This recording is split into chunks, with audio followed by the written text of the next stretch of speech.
The wind roared. It was a ceaseless gale, a shrieking banshee wind that scoured the cliffs and canyons, an endless howl that battered the ears and chilled to the bone. Dust and grit whipped through the air in undulating sheets, blasted by the unrelenting gusts into every crack and crevice. Xena pulled her rebreather tight and squinted through scratched goggles at the pitted cliff face. Somewhere above, etched into the stone, was the Calypso outpost, the only refuge from the storm on this hellish world. "I can't see a path.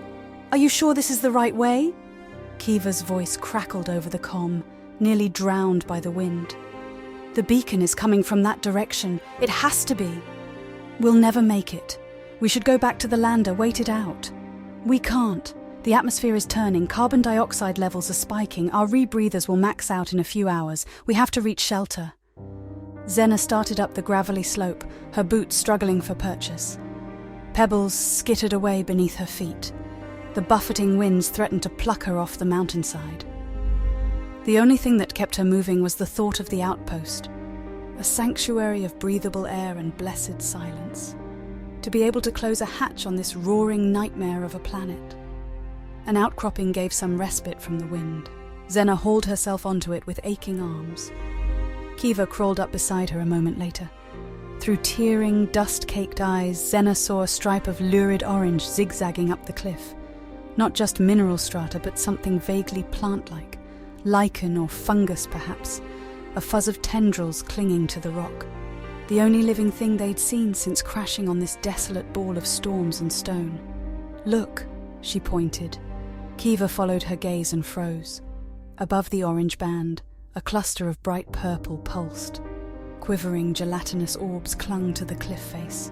As they watched, one of the orbs extended a translucent pseudopod and prodded the orange tendrils. The lichen shuddered and a plume of spores puffed into the screaming wind. "What are those?" Kiva whispered. "Trouble. Come on." With weary limbs, they hauled themselves up, heading for the promise of shelter, towards refuge from the killing wind and the hungry alien things that clung to the bones of this unquiet world. Towards survival. The outpost was waiting, if they could reach it, if the storm didn't pluck them from their precarious perch, if their rebreathers didn't fail, if the chittering things now oozing from the cliff cracks didn't catch them first.